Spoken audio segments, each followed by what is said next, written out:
नमस्कार, आप सभी का स्वागत है हमारे YouTube चैनल में। आज मैं आपके लिए भौतिकी के विद्युत से संबंधित मोस्ट इम्पॉर्टेंट क्वेश्चन लेकर आई हूँ। मैंने प्रीवियस पेपर का एनालिसिस कर विद्युत से संबंधित मोस्ट इम्पॉर्टेंट क्वेश्चन को शामिल किया है जो आपके एग्ज़ाम के लिए इम्पॉर्टेंट हो सकते हैं।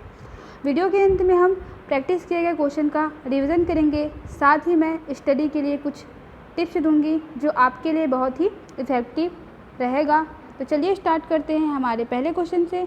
हमारा पहला क्वेश्चन है, विद्युत उपकरण में अर्थ का उपयोग होता है। ए, खर्च को कम करने के लिए। बी, क्योंकि उपकरण 3 फेज में काम करते हैं। सी, सुरक्षा के लिए। या डी, फ्यूज के रूप में। तो इसका सही आंसर है, आप भी सोचिए क्या हो सकता है। तो इसका सही आंसर है सी, सुरक्षा के लिए। जैसा कि हम यहाँ पर देख सकते हैं, अर्थ वायर विद्युत से सुरक्षा का एक उपाय है। अर्थ वायर को अक्सर तांबे या किसी धातु की पट्टी से जोड़कर घर के पास भूमि में गहरा गाड़ दिया जाता है। अर्थ वायर की स्थापना मनुष्य के जीवन, भवन एवं मशीनों की सुरक्षा की दृष्टि से अत्यंत ही महत्वपूर्ण होती है। चलिए देखते हैं हमारा अगला क्वेश्चन। किसी चालक के सिरों के बीच विभवांतर उसमें बहने वाली धारा के समानुपाती होता है। यह नियम है ए, कूलाम का नियम। बी, फैराडे का नियम। सी, जूल का नियम। या डी, ओम का नियम। तो इसका सही आंसर है डी, ओम का नियम। देखते हैं ओम का नियम क्या है।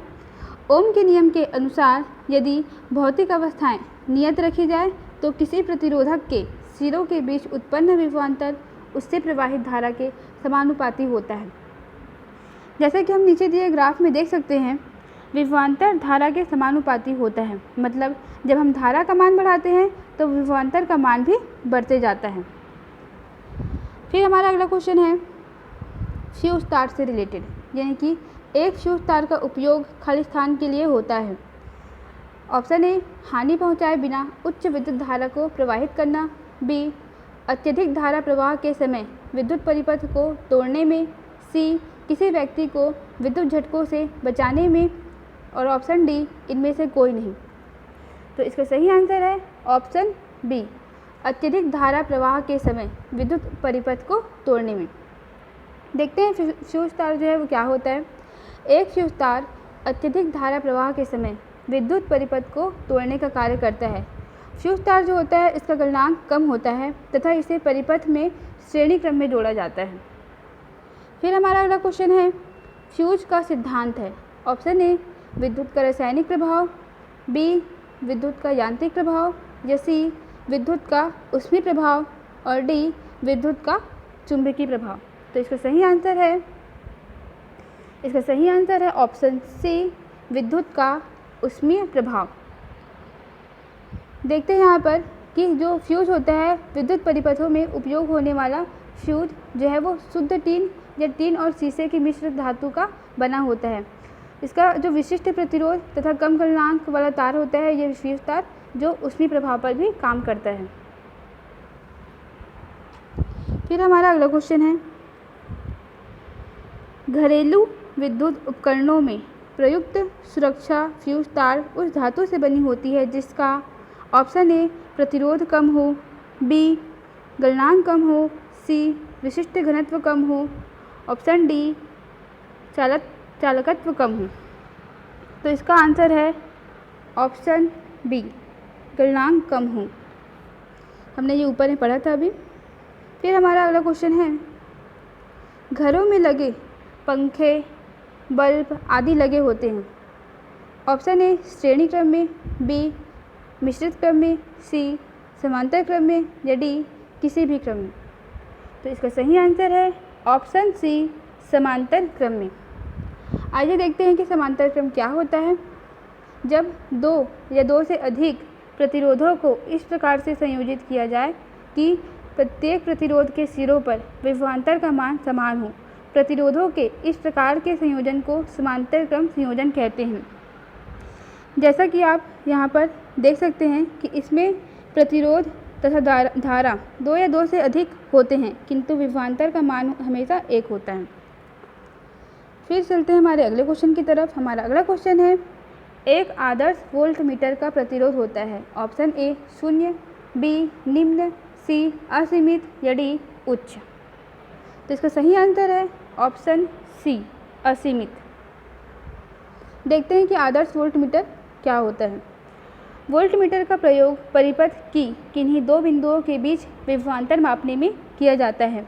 इस परिपथ में सदैव समांतर क्रम में लगाया जाता है इसे, और एक आदर्श वोल्ट मीटर का प्रतिरोध अनंत होना चाहिए। जैसे कि आप यहाँ पे देख सकते हैं, ये जो वोल्ट मीटर होता है इसको विभवांतर को मापने के लिए लगाया जाता है। फिर चलते हैं हमारे अगले क्वेश्चन की तरफ, जो डायनेमो से रिलेटेड है। डायनेमो एक मशीन है जिसका काम है ऑप्शन ए उच्च वोल्टेज को निम्न में परिवर्तित करना, बी निम्न वोल्टेज को उच्च में परिवर्तित करना, सी विद्युत ऊर्जा को यांत्रिक ऊर्जा में परिवर्तित करना, या ऑप्शन डी यांत्रिक ऊर्जा को विद्युत ऊर्जा में परिवर्तित करना। तो इसका सही आंसर है ऑप्शन डी यांत्रिक ऊर्जा को विद्युत ऊर्जा में परिवर्तित करना। डायनेमो जो होता है वो चुंबक विद्युत प्रेरण के सिद्धांत पर कार्य करता है, और डायनेमो जो होता है वो यांत्रिक ऊर्जा को विद्युत ऊर्जा में परिवर्तित करता है। इसका जो उपयोग होता है वो घरों में, उद्योगों में होता है। और यहाँ पे आप देख सकते हैं कि डायनेमो जो होता है वो फ्लेमिंग के दाएं हाथ के नियम के सिद्धांत पर भी कार्य करता है। तो ये भी इम्पोर्टेंट फैक्ट है कि जो डायनेमो होता है वो फ्लेमिंग के दाएं हाथ के नियम पर कार्य करता है। फिर हमारा अगला क्वेश्चन है, यदि दो विद्युत आवेशों के मध्य दूरी को आधा कर दिया जाए तो उनके मध्य विद्युत बल का मान हो जाएगा ए आधा, बी दुगुना, सी चौगुना या डी 1/4।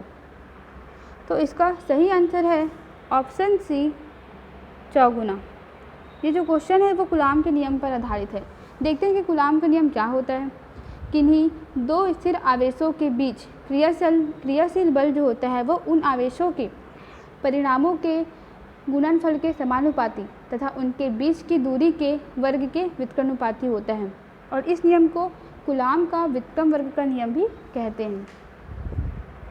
फिर चलते हैं हमारे अगले क्वेश्चन की तरफ। अगला क्वेश्चन है 1 वोल्ट के बराबर होता है। यहाँ पे जो वोल्ट है वो किसका मात्रक होता है? ये विभवांतर का ऐसा ही मात्रक होता है। ये किसके बराबर होता है? ऑप्शन ए 1 जूल के बराबर, या बी 1 जूल प्रति कूलाम के, सी 1 न्यूटन प्रति कूलाम, डी 1 जूल प्रति न्यूटन। तो इसका सही आंसर है ऑप्शन बी 1 जूल प्रति कूलाम। फिर चलते हैं हमारे अगले क्वेश्चन की तरफ। प्रतिरोध का मात्रक है option A ampere, B coulomb, C henry या डी ओम। तो इसका सही आंसर है ऑप्शन डी ओम। ये बहुत बार एग्ज़ाम में पूछा जा चुका है ये क्वेश्चन। देखते हैं कि प्रतिरोध क्या है। प्रतिरोध किसी चालक का वह गुण है जो उसमें प्रवाहित होने वाली आवेश के प्रवाह का विरोध करता है तथा प्रतिरोध का मात्रक ओम है। फिर हमारा अगला क्वेश्चन है, बिजली के बल्ब से हवा पूरी तरह से क्यों निकाल दी जाती है? ऑप्शन ए टंगस्टन तंतु के उपचयन को रोकने के लिए, बी बल्ब के फूट जाने से रोकने के लिए, ऑप्शन सी जो है यहाँ पे मिस्टेक हो गया है, ऑप्शन सी जो है वो अवशोषण के कारण प्रकाश की हानि को रोकने के लिए, ऑप्शन डी जो है वो उपरोक्त में से कोई नहीं। इसका सही आंसर है ऑप्शन ए टंगस्टन तंतु के उपचयन को रोकने के लिए। आइए ऊपर देखते हैं यहाँ पे टंगस्टन धातु के बारे में। तो जो टंगस्टन जो होता है वो इसमें से हवा इसलिए निकाल दी जाती है ताकि जो टंगस्टन है वो हवा से रिएक्शन करके उसके ऑक्साइड ना बना सके, अन्यथा ऑक्साइड बनने से क्या होगा, टंगस्टन टूट जाएगा। फिर अभी ऊपर दिखे गए क्वेश्चन का चलो फटाफट इसका रिवीजन करते हैं। पहला क्वेश्चन था हमारा, विद्युत उपकरण में अर्थ का उपयोग होता है। तो इसका आंसर था सुरक्षा के लिए। हमारा अगला क्वेश्चन था, किसी चालक के सिरों के बीच विभवांतर उसमें बहने वाली धारा के समानुपाती होता है, यह नियम है। तो यह नियम किस पर आधारित था? ओम के नियम पर। अगला क्वेश्चन था, एक फ्यूज तार का उपयोग खालिस्तान के लिए होता है। एक फ्यूज तार का उपयोग अत्यधिक धारा प्रवाह के समय विद्युत परिपथ को तोड़ने के लिए होता है। फ्यूज का जो सिद्धांत है वो विद्युत के ऊष्मीय प्रभाव पर कार्य करता है। हमारा अगला क्वेश्चन था, घरेलू विद्युत उपकरणों में प्रयुक्त सुरक्षा फ्यूज तार उस धारा से बनी होती है जिसका क्या कम होना चाहिए, जिसका गलनांक कम होना चाहिए। हमारा अगला क्वेश्चन था, घरों में लगे पंखे बल्ब आदि लगे होते हैं। तो जो घरों में पंखे बल्ब आदि जो उपकरण लगे होते हैं वो समांतर क्रम में लगे होते हैं। एक आदर्श वोल्ट मीटर का प्रतिरोध होता है, क्या होता है, असीमित या अनंत होता है। अगला क्वेश्चन था, डायनेमो एक मशीन है जिसका काम क्या है, यांत्रिक ऊर्जा को विद्युत ऊर्जा में परिवर्तित करना।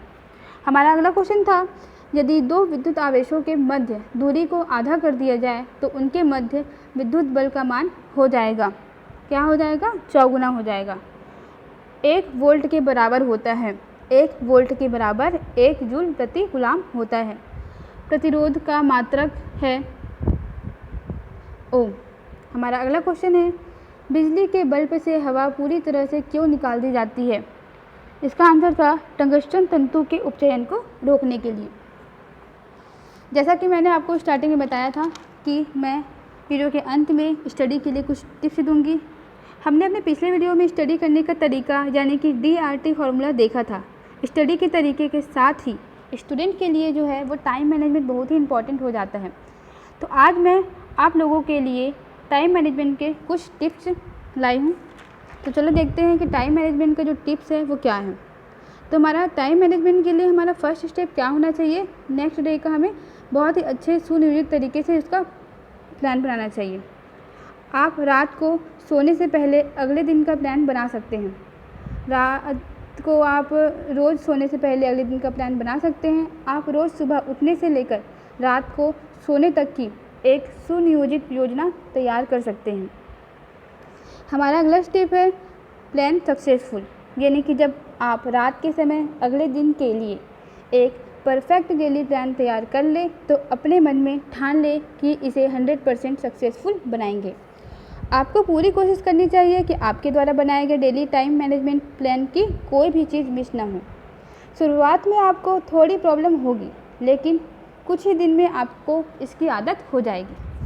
हमारा अगला स्टेप है वेस्ट टाइम एनालिसिस, यानी कि अगले दिन की योजना बनाने के बाद आपने उसी दिन के प्लान का विश्लेषण करें। आप देखेंगे कि आपने बहुत से ऐसे कार्य किए जो ज़रूरी नहीं थे और आपका टाइम वेस्ट कर रहे थे।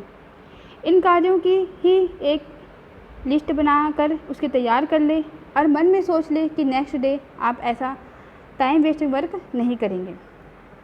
तो ये थे टाइम मैनेजमेंट के टिप्स। टाइम मैनेजमेंट के इन 3 टिप्स का यूज़ करके आप अपनी डेली लाइफ को मैनेज कर स्टडी के लिए अधिक से अधिक टाइम निकाल सकते हैं और अपनी स्टडी को इफ़ेक्टिव बना सकते हैं। तो आज के लिए इतना ही, धन्यवाद।